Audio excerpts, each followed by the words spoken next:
2 నెలల క్రితం నెల్లూరు పట్టణంలోని అయ్యప్పగుడి సెంటర్లో ఉదయగిరికి చెందిన గొల్లపల్లి చిన్నయ్య అనే వ్యక్తి అతి దారుణంగా హత్య చేపట్ట కేసును పోలీసులు తప్పుద్రోవ పట్టిస్తున్నారని, అసలు నిందితులు పట్టుకుని కఠినంగా శిక్షించాలని శుక్రవారం ఎంఆర్పీఎస్ నాయకుల ఆధ్వర్యంలో భారీ నిరసన ర్యాలీ కార్యక్రమాన్ని నిర్వహించారు. ఈ సందర్భంగా జిల్లా ఎస్పీ కృష్ణకాంత్ ను కలిసి వినతి పత్రం అందజేశారు.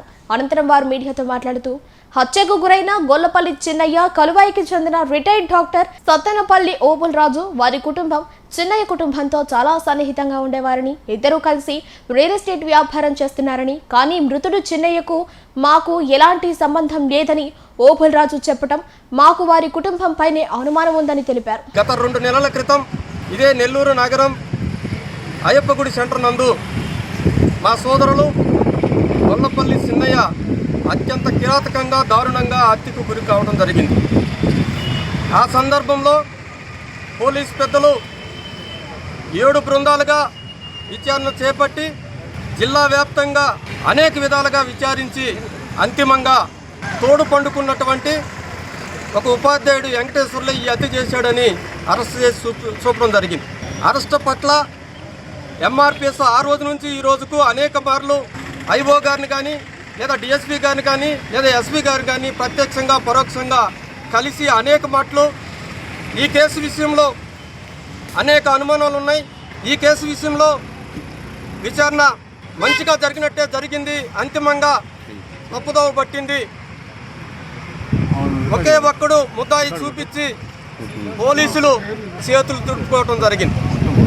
మరి విచారణ పట్ల అప్పటి వరకు పోలీసు పెద్దలు తీసుకున్నటువంటి ప్రతి చర్యను మేము అభినందిస్తూనే, వాళ్ళకి సహకరిస్తూనే, కుటుంబ సభ్యులంగా లేదు ఎంఆర్పీఎస్ సభ్యులంగా మరి జిల్లా ఎంఆర్పీఎస్ కమిటీ మొత్తం కూడా వాళ్ళు పిలిచినప్పుడు వాళ్ళకి అనేక రకాల సమాచారం అందించడం జరిగింది.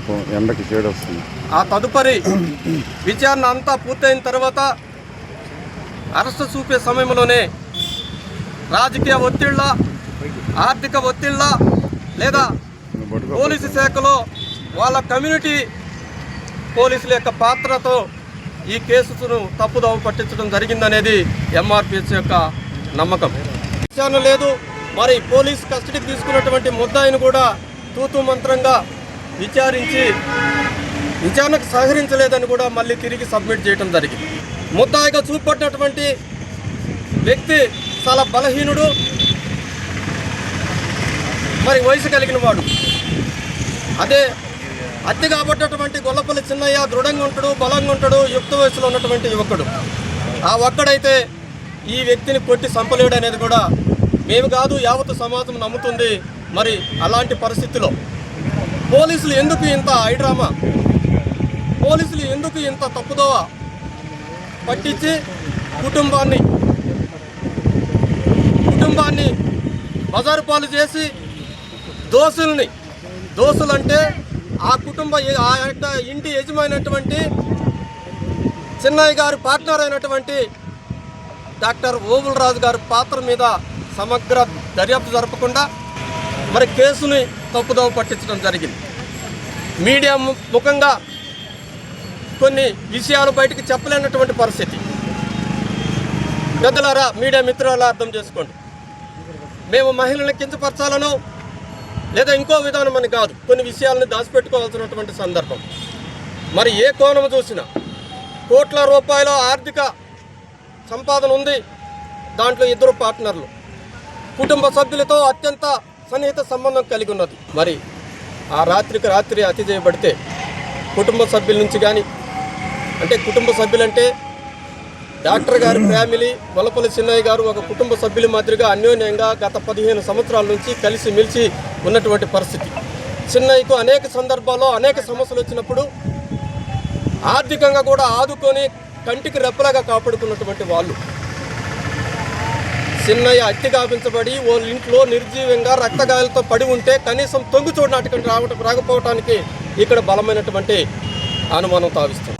ప్రతి విషయాన్ని పూసకొచ్చినట్టు మేము జిల్లా అధికారులకు కానీ లేదా డిఎస్పీ గారికి కానీ లేదా ఐఓగా ఉన్నటువంటి వారికి పూసకొచ్చినట్టు ప్రతి విషయం చెప్పినా 100% కేసు మొత్తము డాక్టర్ కుటుంబం చుట్టూ తిరిగినా అన్ని వేళ్ళు లేదా అన్ని సాక్ష్యాలు అన్ని ఆధారాలు వాళ్ళ వైపు చూపిస్తున్న ఫైనల్గా పోలీసులు మరి డాక్టర్ ఫ్యామిలీని తప్పించి ఒక ఉపాధ్యాయుడిని, సహకారి మాత్రమే ఉపాధ్యాయుడిని కూడా ఈ సందర్భంగా చెప్తున్నాం. అతని పాత్ర ఉంది, సహకారం ఉంది. మరి ఆ సహకారంతోనే ఆయన సహకరిస్తేనే వీళ్ళు ఈ హత్య చేశారనేది కూడా మేము అనేక సాక్ష్యాధారాలు ఉన్నాయి, అనేక వీడియోలు ఉన్నాయి. మరి చిన్నయ్య గారి ఫోను దాదాపు 2 నెలల పాటు కాల్ లిస్ట్ అంతా డిలీట్ చేయబడింది. ఎందుకు కాల్ లిస్ట్ డిలీట్ చేయబడింది? ఆ రోజు అంతకుడైనటువంటి గొల్లపల్లి చిన్నయ్య మృతదేహం మీద దాదాపు 5 నుంచి 10 చవర్ల బంగారు ఉంది. ఆ బంగారు ఎట్టెళ్ళింది. అదే రాత్రి తన సతీమణికి పొద్దుపోయింది, నా దగ్గర ఎక్కువ మొత్తంలో డబ్బులు ఉన్నాయి, ఎక్కువ మొత్తంలో బంగారు ఉంది, నేను అర్ధరాత్రి రావడం కరెక్ట్ కాదు కదా, ఉదయాన్నే వస్తానని భార్యకి సమాచారం ఇచ్చినాడు. మరి ఎక్కువ మొత్తంలో అంటే అక్కడ డబ్బులు చాలా మొత్తంలో ఉన్నాయి, బంగారు ఉన్నది, అది ఏమైంది? మరి ఇవన్నిటికీ సమాధానం లేని ప్రశ్నలు ఎన్నో. ఇప్పటికైనా ఎంఆర్పిఎస్ జిల్లా కమిటీ మరి గౌరవశ్రీ మందకృష్ణ మాదిక్ గారి ఆదేశాల మేరకు ఈ జిల్లా ఇన్ఛార్జి మంద వెంకటేశ్వర సూచన మేరకు ఈ యొక్క శాంతియుత నిరసన కార్యక్రమాన్ని మేము చేపట్టాం. ఈ నిరసన కార్యక్రమాన్ని కూడా ఇప్పటికిప్పుడు అనుకున్నటువంటి పరిస్థితి. పెద్దలరా, మేము 6వ తేదీ నుంచి ఎస్పీ గారిని కలుస్తామని అపాయింట్మెంట్ అడుగుతున్నాం. నా దగ్గర ప్రూఫ్స్ ఉన్నాయి.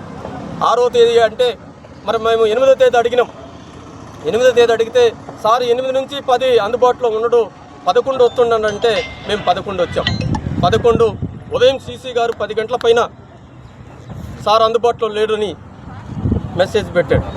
పెడితే ఏం చేయాలి? ఇప్పటికే 2 నెలల పాటు జాప్యం జరిగింది. కుటుంబ సభ్యుల ఆందోళన, ఎంఆర్పిఎస్లో ఆందోళన, సమాజంలో మరి ఒక యువకుడిని హత్య చేస్తే సరైనటువంటి విధి విధానం లేదు. దాన్ని సమగ్ర విచారణ చేయటంలో పోలీసులు వైఫల్యం ఉందనేది కూడా ఈ సందర్భంగా మేము తెలియజేస్తున్నాం. ఎందుకంటున్నామంటే 1-2 రోజులు మాత్రమే 1-2 రోజులు మాత్రమే వాళ్ళని విచారించడం జరిగింది. వాళ్ళ మీద సరైనటువంటి విధానం లేదు. వాళ్లకు పొలిటికల్ సపోర్ట్ ఉన్నది, వాళ్ళకు ఆర్థికపరమైనటువంటి సపోర్ట్ ఉన్నది, వాళ్లకు డిపార్ట్మెంట్లో కూడా సహకరించేటువంటి వాళ్ళు ఉన్నారు. ఆ కేసు విచారిస్తున్నటువంటి ఐఓ గారుగా కోర్టు టౌన్ ఇన్ఛార్జిగా ఉన్నటువంటి మన రోసయ్య గారు ఐఓగా ఉన్నారు. మరి ఆ కేసులో మరి డాక్టర్ గారి కమ్యూనిటీకి సంబంధించినటువంటి 2 పోలీసుల పాత్ర ఖచ్చితంగా ఉందనేది కూడా ఈ సందర్భంగా మేము తెలియజేస్తున్నాం. ఎందుకంటే అదే రోజు మా హత్య జరిగిన రోజు మా యొక్క సోదరుని యొక్క ఫోన్తోనే డాక్టర్ గారు వాళ్ళ మిస్సెస్కు ఫోన్ చేసి తక్షణం నువ్వు మన బంధువు అయిన పలానా సిఐతో మాట్లాడమని చెప్పడం జరిగింది. అది మేము కల్లారా మా చెల్లితోనే మాట్లాడాడు. అంటే ఆ సిఐ గారు టౌన్లో విధులు నిర్వహిస్తున్నారు, ఆయనకు డిపార్ట్మెంట్లో సహకారం ఉంది. ఇవన్నిటి విషయాల మీద మేము ఈరోజు కలిసి వినతిపత్రం ఇచ్చి శాంతియుతమైనటువంటి నిరసన కార్యక్రమంలోనే మేము ముందుకు పోతున్నాం. మరి ఏది ఏమైనా చిన్నయ్య కుటుంబానికి న్యాయం జరగాలి, అసలైన దోషులను వెంటనే అరెస్ట్ చేయాలి, కేసును విచారించదే తప్పుదోవ పట్టించి కేసు నీరుగార్చినటువంటి పోలీసులపై కూడా చర్యలు తీసుకోవాలని ఈ సందర్భంగా డిమాండ్ చేస్తూ నెల్లూరు జిల్లాలో గొల్లపల్లి చిన్నయ్య మాదిగ హత్య జరిగి 2 నెలలు కావస్తున్న ఆ కేసు పైన ఇంతవరకు పురోగతి లేకపోవటం చాలా బాధాకరం. ఎందుకంటే ఎలాంటి ఆధారాలు లేని కేసులనే ఛేదిస్తూ మరి వాళ్ళకి శిక్షలు వేస్తున్నటువంటి సందర్భం మనం చూస్తూ ఉన్నాం. ఎంతో టెక్నాలజీ వచ్చింది, నార్కో టెస్టులని అయ్యని చాలా టెక్నాలజీ వచ్చింది. ఎలాంటి ఆధారాలు లేని కేసులు కూడా ఛేదించి పోలీసులు చాకచక్యంగా ఛేదించి దోషుల్ని గుర్తించడం, వాళ్ళని శిక్షలు వేయటం జరుగుతాం. చిన్నయ్య ఒక మాదిగ కావటం వల్లే ఇంతవరకు 2 నెలలు అవుతున్నా కానీ ఫలానా దోషులని కానీ వాళ్ళని పట్టుకోవడం, గుర్తించడం కానీ వాళ్ళని శిక్షించడం కానీ ఇంతవరకు పోలీసులు చేయకపోవటం. దీని పట్ల మాదిగల ప్రాణాలంటే, దళిత గిరిజన ప్రాణాలంటే ఈ పోలీసులకి లెక్కలేదన్నది అర్థమవుతూ ఉంది. మరి తక్షణమే ఇప్పటికీ 2 నెలలు అయిపోయింది, తక్షణమే ఆ దోషులను గుర్తించాలి, వాళ్ళని శిక్షించాలి. అట్లానే మరి చిన్నయ్య చనిపోవటం వల్ల ఆ కుటుంబం రోడ్డున పడింది, పిల్లలు, భార్య, తండ్రి. మరి ఆ కుటుంబాన్ని ప్రభుత్వం ఆదుకోవాలని చెప్పేసి మేము డిమాండ్ చేస్తూ ఉన్నాం. ఇది ఇంకా తాత్సారం చేస్తే ఈ ఉద్యమాన్ని జిల్లా స్థాయిలో, రాష్ట్ర స్థాయిలో కూడా విస్తరించి పోలీసుల మీద ప్రభుత్వాల మీద కూడా ఒత్తిడి చేస్తామని చెప్పి సందర్భంగా తెలియజేస్తాం. వస్తుండు కానీ ఇంటికి ఏదైనా ఫోన్ చేసినా కానీ వస్తాను, ఉదయాన్నే వస్తానని చెప్పిండు. ఉదయాన్నే వస్తాను, నైట్ కదా రాలేను. బాగానే మాట్లాడిండు, నవ్వుతానే మాట్లాడిండు. నేను మాట్లాడేటప్పుడు డాక్టర్ ఫోన్ చేస్తుండు, 10 నిమిషాలు ఆగు చేస్తాను, నువ్వు చెయ్యొద్దు అని అడిగిండు. మళ్ళీ 5:30 కట్ చేసి నేను మధ్యాహ్నం లోపల వచ్చేస్తాను, డాక్టర్కి కొన్ని విషయాలు చెప్పింది కదా ఆయన, ఇప్పుడు మనం చేసుకోవాలి కదా అని మాట్లాడేది. ఏది మాట్లాడినా డాక్టర్కి సంబంధించిందే, డాక్టర్కి సంబంధించే మాట్లాడేవాడు.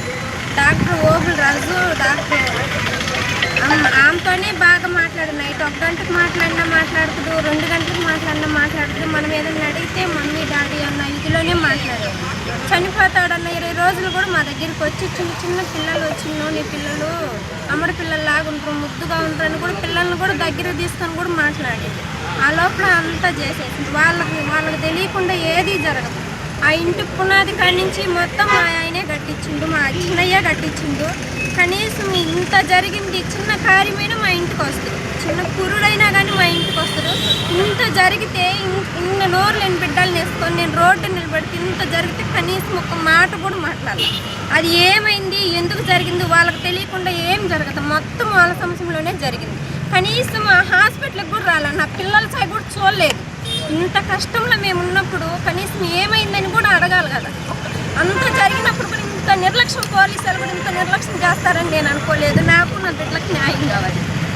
ఏమైనా చేసి నన్ను నా బిడ్డలకి కనీసం చిన్న మేడం మేడం మేడం అనే మాట్లాడేవాడు. లేదు అనుమానం ఉన్న వాళ్ళ పేరు డాక్టర్ ఓబుల్ రాజు, వాళ్ళు చరణ్ అబ్బాయి, వాళ్ళ అబ్బాయి పేరు. ఫుల్గా వాళ్ళ మీదే నాకు అనుమానం ఉంది. చెప్పినాడని నాకు తెలియదు, అంటే నా దాకా రాని లేదు. నాకు చిన్న పిల్లలు ఉన్నారు, సెలవులు కాదని మా ఊర్లో వదిలేసిండ్రు, మా అత్తోళ్ళ ఇంటి దగ్గర వదిలిపెట్టిండ్రు.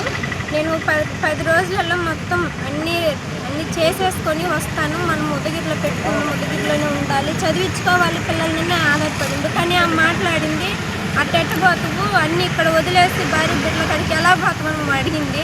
అప్పుడు కూడా నేను అడిగినప్పుడు కూడా వాళ్ళ డాక్టర్ మనము మర్యాద ఇవ్వాలా, నువ్వు అటు మాట్లాడకూడదని కూడా అనిండు. కానీ జరిగింది మాత్రం వాళ్ళకి తెలియకుండా ఏది జరగలేదు, మొత్తం వాళ్ళకి సమస్యలో జరిగింది. అంత ఇంట్లో అంత శబ్దం లేకుండా ఎలా జరుగుద్ది, అతనికి తెలియకుండా ఎలా జరుగుద్ది, మొత్తం అతనికి తెలుసు, అతని ద్వారా మొత్తం జరిపించింది వాళ్ళే.